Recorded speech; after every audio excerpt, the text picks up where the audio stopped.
Bismillahirrahmanirrahim. Assalamualaikum warahmatullahi wabarakatuh.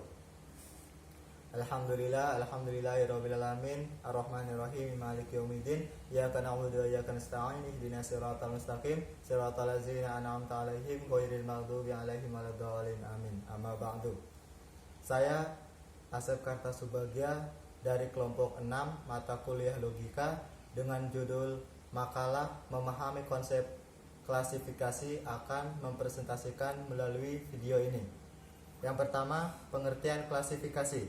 Klasifikasi secara harafiah bisa pula dikatakan atau klasifikasi adalah pembagian suatu menurut kelas-kelas. Menurut ilmu pengetahuan, klasifikasi adalah proses pengelompokan benda berdasarkan ciri-ciri, persamaan, dan perbedaan. Dalam logika, klasifikasi adalah pekerjaan akal budi kita untuk menganalisis, membagi, menggolongkan, dan menyusun definisi-definisi dan objek menurut kesamaan dan perbedaannya.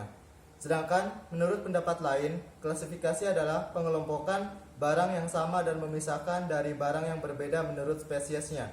Dalam kehidupan sehari-hari, pekerjaan pengelompokan seperti itu sangat kita lakukan atau sangat sering kita lakukan. Para penjual buah-buahan misalnya menyusun dagangannya dengan beberapa macam cara berdasarkan buah yang dijual, berdasarkan harganya, dan mungkin pula berdasarkan besar kecil buahnya tersebut. Klasifikasi tidak sama dengan pembagian. Pertama, dalam pembagian, fisik keseluruhan fisik tidak dapat menjadi predikat dari bagian fisik tersebut. Akan tetapi dalam klasifikasi, keseluruhan dapat menjadi predikat bagi bagian-bagiannya. Contoh, balok adalah bangunan ruang atau balok adalah bangun ruang.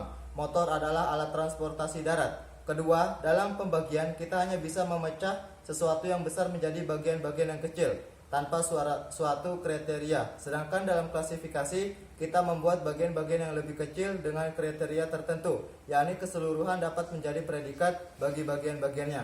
Kedua konsep ini dapat dijelaskan dalam contoh. Konsep rumah. Kita tidak dapat menyatakan bahwa kamar adalah rumah, gudang adalah rumah. Akan tetapi kita dapat menyatakan bahwa rumah kayu adalah rumah tipe 36 adalah rumah. Jadi, klasifikasi juga dapat didefinisikan sebagai cara atau metode pengelompokan sejumlah hal ke dalam satu atau beberapa sistem kelas berdasarkan kriteria tertentu, sehingga dapat diketahui hubungannya dengan bagian yang lain. Macam-macam mobil dalam logika disebut bagian logis atau logical part atau spesies. Konsep mobil sendiri disebut keseluruhan logis, logical whole atau genus.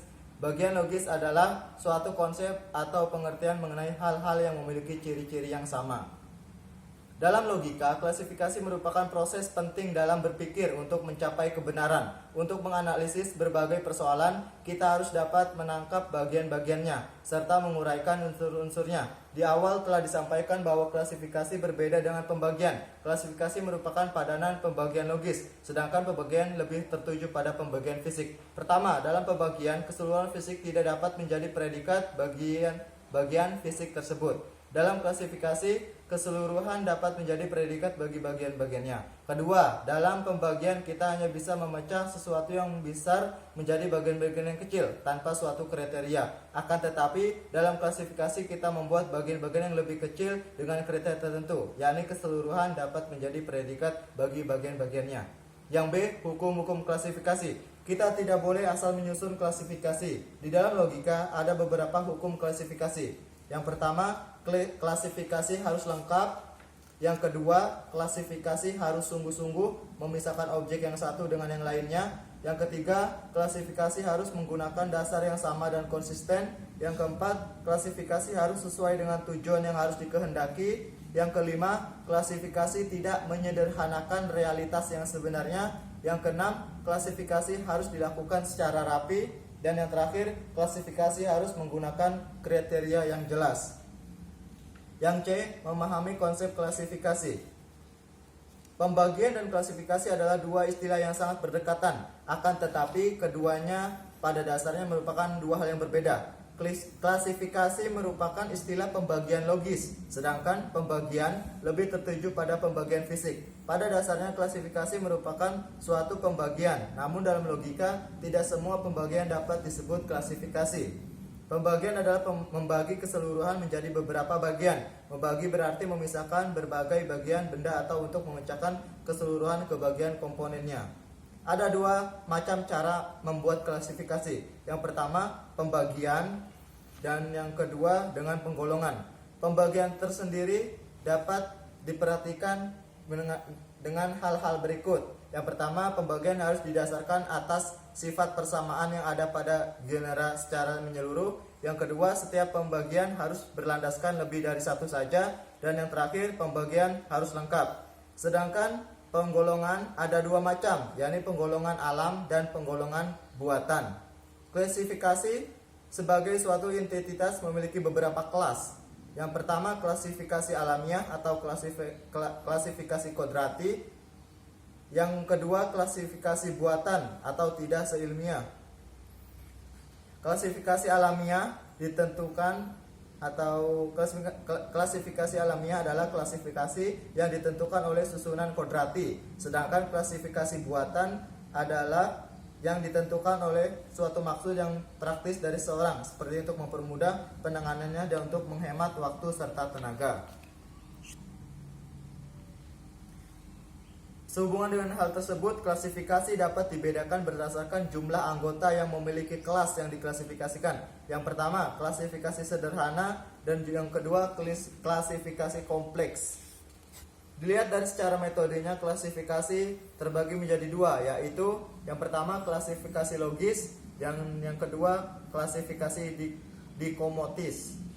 Ada beberapa ciri yang dapat menjadi dasar klasifikasi, diantaranya satu, berdasarkan kesamaan, dan yang kedua berdasarkan perbedaan. Yang ketiga, berdasarkan manfaatnya, dan yang keempat berdasarkan ciri morfologi dan anatomi.